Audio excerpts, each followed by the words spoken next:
One day, my husband asked me, "Hey, how much money do we have in that safe?" I chuckled and replied, probably around $500,000 in total now. The next day, when I got home, there was a signed divorce paper on the living room table, and both my husband and the safe were gone. My name is Helen, and I'm a 58-year-old working housewife. I still work hard at my job. You see, my hobby is saving money.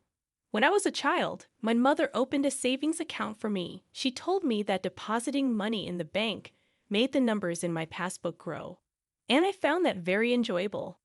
I started depositing a little bit at a time, starting with just $1, and enjoyed watching it grow. So when my savings grew by a few cents in interest each year, it was a delightful surprise to my young self. Being fond of money and how it works, I worked as a financial planner and gave advice on managing assets. One day, a friend from college told me, an old childhood friend is in serious trouble due to debt. Could you give him some advice? So, I decided to meet with him and my friend. This old friend was a handsome man with a refreshing smile. My friend explained that despite his looks, he loves gambling and is struggling to make ends meet. I thought you, Helen, might have some good advice, my friend said. His name was Mark. As I listened to his story, Mark admitted he loved gambling, just like his parents. Even worse, he'd had taken on his parents' debt. Of course, he seemed to be quite worried. I found his troubled expression rather endearing. Because my friend had asked, I gladly agreed to help him. Looking back now, perhaps I had a bit of a crush on him, but I never imagined that this would lead to a series of troublesome events. Anyway, I advised Mark to consolidate his debts and reduce his monthly payments so he can manage his life somehow. Not long after, Mark and I started dating. That friend of mine opposed it, saying I wouldn't recommend being with him. But we went ahead and got married. I thought that getting married would help us face Mark's debt together. My income is pretty good for my age group. Therefore, most of Mark's income went towards his debt, and I made sure he cut ties with his parents to prevent the debt from increasing further. I gave Mark a monthly allowance of $500. When Mark decided to cut ties, his mother yelled, "Ungrateful child. I wish I'd never given birth to you." It's only natural for a child to repay their parents' debts. His father also said, "Where's that thieving cat? I can't rest until I give her a piece of my mind. You don't belong to us." My husband Mark, exhausted from having to deal with my in-laws' debts all this time, finally told them, "Enough is enough. I'm not your ATM. I'm trying my best here," and came back to me. He finally felt relieved to be free from my in-laws constantly bringing up their debts. Soon after, we had a son. Our son Kevin is handsome, just like Mark. He's my pride and joy. Kevin seemed to pick up on his father's lack of discipline and indecisiveness, just as our son had noticed Mark's carefree character didn't change. Borrowing money from predatory lenders, dealing with loan sharks, tricking friends into lending him money to gamble it away. We went through a lot, but I managed to keep Mark in line. As 23 years went by, and recently we finally got down Mark's debt to about $10,000, we're almost at full repayment. At that moment, Mark received a call from his parents. "Please help us. Your father has collapsed. We're at the hospital now. Can you come?" Mark left work early and came to the hospital. Then he messaged me, "Helen, Dad collapsed. I'm at the hospital now. I'm sorry I broke our promise and went to see my parents. I'm really sorry." "What? Your dad collapsed? So how is he now?" I asked. "He had a minor stroke. His life isn't in danger, but he shouldn't overexert himself. Both my parents are feeling low. I want to stay with them for a while. Is that okay?" Mark replied. "Of course, honey. Go and comfort them." "Should I come too?" I inquired. "No, it's okay if you're busy with work, and they might treat you poorly again," Mark responded. I started giving Mark a little extra money for his hospital visits. They probably couldn't afford the hospital fees. Since then, Mark seems to visit his parents often. Each time, he took $200 to $300 from me. I guess my in-laws are struggling financially and are taking a little bit from Mark. It amounted to around $1,000 to $2,000 a month, but I let it slide for now. A year has passed since my father-in-law collapsed. Both my in-laws have aged, and I guess they wanted someone to lean on. My hobby, as always, is saving money. One day, I took out my bank book from the vault and grinned. Usually Mark, who wasn't interested in me, stared at me and asked, "Hey, how much money do we have in that bank account you always look at so happily?" "It's about $500,000 now," I answered casually. But the next morning, I found divorce papers filled out in the living room, and both Mark and the safe were gone. As I was having breakfast, I couldn't help but smile. I knew Mark had been eyeing the money in the vault. Moreover, he had planned to take the entire vault. He's really not smart, but imagining him carrying the whole vault almost made me burst out laughing. We have a black cat named Luna. We've installed a pet camera to watch her. Luna's adorable antics are the healing moments of my day. There I was, watching that camera during my lunch breaks. No matter when I look, my child is just adorable. One day, as I switched on the camera, there they were in our living room on a weekday, my in-laws and my husband Mark. And they were having an unbelievable conversation. "Oh, you're living in such a nice house, Mark. Let's have a good salary makes your mother so proud," they said, flattering my husband. "Indeed, I am proud," responded Mark's father. "You know, I make a pretty decent salary myself, but Helen takes all of it, so I only get an allowance of $500 a month," Mark said. "Oh, you poor thing. You've been working so hard." "Your mother understands," they consoled. "I can't believe she takes all your salary and only gives you $500 a month. That's outrageous. You should be getting more. Why are you obeying such a tyrant like Helen? You could be living much better on your own." They continued, "You're our pride, Mark. You could have saved hundreds of thousands by now. But she's just exploiting you. You poor thing," they said as my mother-in-law began to sob. "Yeah, I've been thinking the same thing." "You guys are right," Mark agreed. "What is he talking about?" He seemed to have completely forgotten that I've been working hard to pay off his debt. I wonder what's going on inside their heads.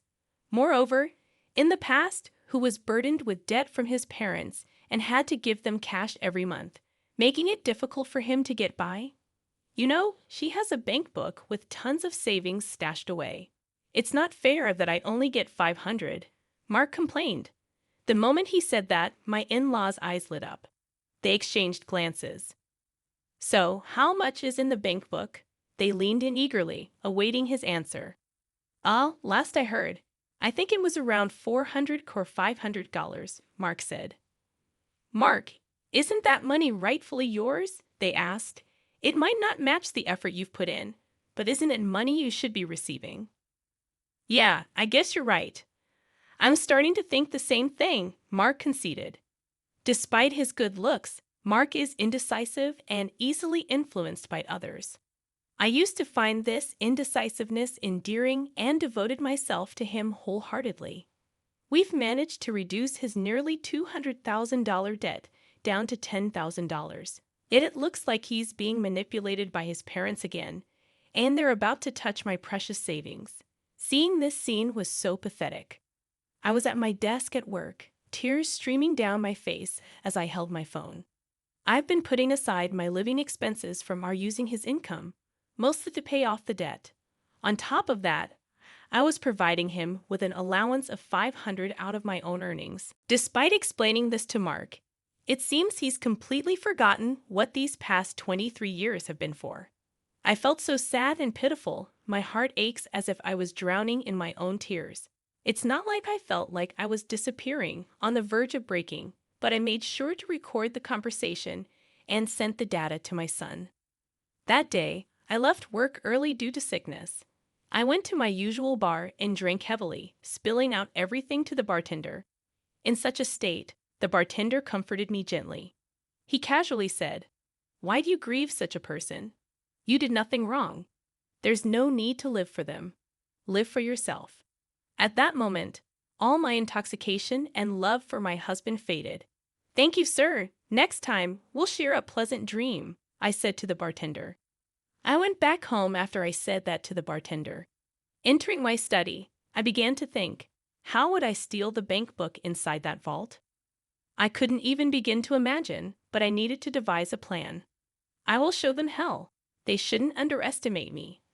I concentrated harder than usual. Gathering evidence was the first step. From then on, I frequently checked the pet camera every day. Then the ugly truths began to surface. My husband was bringing home a young woman during his supposed work hours. It seems like he was bringing her over about 3 times a week. I couldn't believe I had to witness my husband's infidelity when all I wanted was to watch our cat, Luna. Luna also seemed to be scared and wouldn't show up. They ruined my precious relaxation time. No more than that, they betrayed me, which I can't forgive. One day, I'll punish them severely. One day, while I was working, I activated the pet camera. This time, it wasn't the woman my husband was having an affair with, but my in-laws were at our house again. So, is everything arranged to take that bank book from Helen? They said with an unpleasant grin. You're smart. You must have thought of something, right? Yeah, I thought about it. I'm thinking of taking the entire vault. It'll be easy, my husband replied. Hey, that vault is quite heavy. Are you sure you can do it? I'll be fine. I'll load it on a cart. Help me out, Dad. All right, I'll assist you any time. The safe weighed about 120 pounds. As I suspected, my husband Mark was good-looking but not very smart. Once again, I pledged in my heart to drag these people down to the depths of hell. If we have that money from that bank book, we can go to the casino as a family. We can live as a family of 3 again. That's right. Let's live happily with the money from that bank book, right, Mark? Yeah, but I do feel a little bad about Helen. She was saving up so happily, Mark said. Working hard and saving all that money. Can we really just take it? You can't be so weak-willed. We're doing this for your happiness, remember, right? I'll be happy. Besides, you found a new wife, haven't you? Quickly divorce that woman. I have to divorce for her sake as well. I'll leave the divorce papers here then, my father-in-law declared. That's right.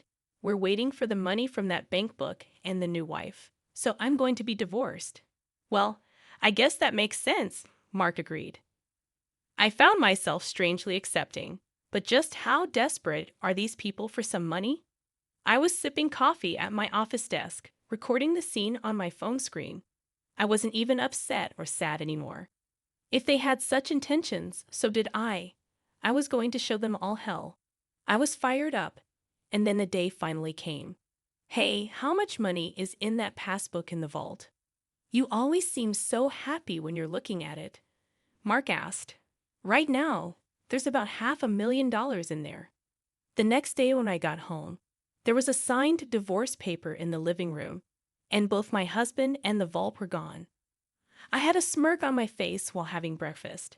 I acted quickly afterward. I immediately filed the divorce papers and contacted my son right away. Kevin, your father finally stole a vault.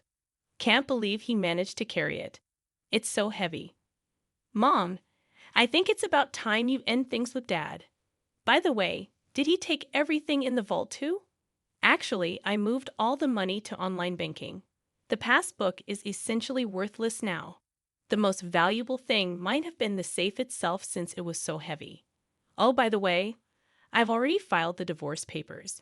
Now, I'm thinking about filing a police report. I think it's definitely a good idea to file a police report, especially considering the seriousness of the situation. It would also be wise to hire a lawyer to ensure your rights are protected and to navigate the legal process effectively. Oh, right, a lawyer. I hadn't thought about that. Thanks for the reminder. I'm cutting ties with Kevin too. He seemed exasperated, and it's probably best to distance yourself from anyone involved in this situation. As Kevin suggested, I reached out to a lawyer through my private investigative contact. I handed over the recording from my pet camera to both the police and the lawyer, and then I waited. After a while, I received a frantic call from my ex-husband. What the hell? The passbook is empty. What happened to the $500,000? You tricked me. That was my money. Where is it? Tell me now. or I'm going back to the house and abandoning your cat, Luna. You just committed theft, and now you're threatening me. From now on, communicate through my lawyer, I said, and I blocked his number. I reported the incident to the police and sent the recording to my lawyer. Oh, what a relief! This is what I wanted to do. Karma is a real pain. I got a call from the police shortly after. We have caught the thief. However, the vault was damaged. It appears he forced it open, and the things inside were burned. My ex-husband and his parents learned that the passbook balance was zero, and apparently they set the things inside the vault on fire. Even though it was his first offense, my ex-husband spent a few days in police custody, and his parents were released with a stern warning. My ex-husband broke into the house he used to live in after he was released. Hey, open up. I come back. I'm sorry. It was just a small prank. Let me in. Let's talk. You haven't filed the divorce papers yet, have we? We're still married, right? Don't make a scene in front of the house. This is no longer your house. I've already filed the divorce papers. We are strangers now. Leave now, or I'll call the police. You jerk. This is my house. Open up. Open up. I called the police when he started causing a scene. 10 minutes later, he was taken away by the police again. I then called my lawyer, explained what happened, and had him start the process of getting a restraining order. Afterwards, I asked my lawyer to sue for emotional distress due to infidelity. The lawyer said we might not get much money from his broke family, but none of that really matters. I'm definitely going to demand alimony. It seems the reason he broke into our house was because he was discarded by his mistress and apparently wanted to get back with me. His mistress promptly transferred $10,000 in alimony and seemed to have fled. It seems they split after the vault incident when the money ran out, so was the love. I'm sure he was enticed by my $500,000. My underpaid ex-husband, who still has $10,000 in debt, and his gambling-addicted parents seem to be struggling with daily life. He appeared to be living in an old single-room apartment without a bath, constantly quarreling among the three of them. This information came from my lawyer. My ex-husband pleaded, I can't afford to pay the alimony. Please reduce the amount. And my ex-husband, who got involved with the police, was on the verge of retirement, but apparently got fired from his company. The elderly parents-in-law have managed to find jobs in cleaning and seem to be barely making ends meet. My ex-husband is now working 3 part-time jobs, but these 3 are gambling addicts, so no matter how much money they have, it disappears. There's no helping them. I had my lawyer tell them no reduction, stay away from her. If you're really sorry, show it with money. If he had stayed with me, he had planned to end the remaining $10,000 debt by the time he retired. But he fell for the sweet talk of his gambling-addicted parents-in-law. In the end, how foolish this $500,000 seemed.